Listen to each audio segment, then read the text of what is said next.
Casino workers. What is the saddest thing you've seen? I worked at Silver Creek Casino from 2009 to 2013, mostly doing floor supervision and handling jackpot paperwork. The job was decent enough, good benefits, steady hours, and you got to see people at their absolute best and worst. This story is definitely from the worst category. It was a Thursday night in March, probably around 10 p.m. when the slot bells started going off near the penny machines. Nothing too crazy, just the standard jackpot alarm that meant someone had hit for more than $2,200 and needed tax paperwork. I grabbed my clipboard and headed over to find this woman, maybe mid-50s, practically bouncing in her seat at machine number 47. Her name was Patricia Hendricks, according to her driver's license, and she'd hit for $2,847 on a Wheel of Fortune machine. Not life-changing money, but enough to make someone's week. Patricia was absolutely thrilled, talking about how she was going to pay some bills and maybe take her daughter shopping. Standard procedure was to run her ID through our system to check for any exclusions or issues before processing the payout. When I typed her information into the terminal, a red flag popped up immediately. Patricia Hendricks was on the state's voluntary self-exclusion list, which meant she had legally banned herself from all casinos in the state. My heart sank. This was always the worst part of the job. I had to explain to Patricia that not only could we not pay her jackpot, but that she wasn't legally allowed to be in the building. Security would need to escort her out immediately. Patricia went white as a sheet. "But I took myself off that list," she said,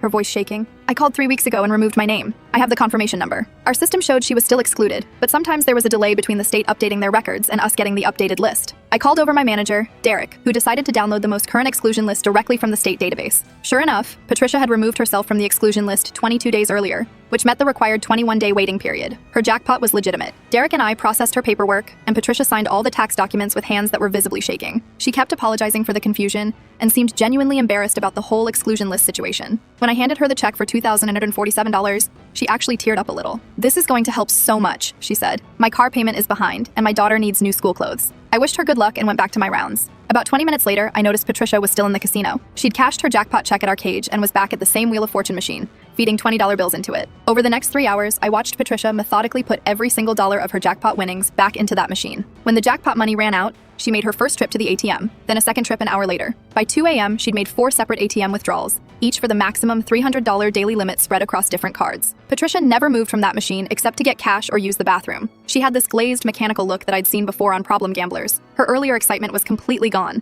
replaced by this grim determination to keep playing. Around 2:30 a.m., Patricia finally ran out of money. She sat at the dead machine for another 10 minutes just staring at the screen. Then she walked over to our customer service cage where my colleague Maria was working the night shift. "I need to put myself back on the exclusion list," Patricia said quietly. "Can you help me with the paperwork?" Maria looked at me, and I just nodded. We had pamphlets with the state's self-exclusion phone number and website information. Patricia took one with trembling hands and left the casino without saying another word. That was 12 years ago, and I still think about Patricia sometimes. She'd fought to get herself off the exclusion list, won money that could have genuinely helped her life, and then systematically destroyed that opportunity in a single night. The saddest part was how she knew exactly what was happening, but couldn't stop herself.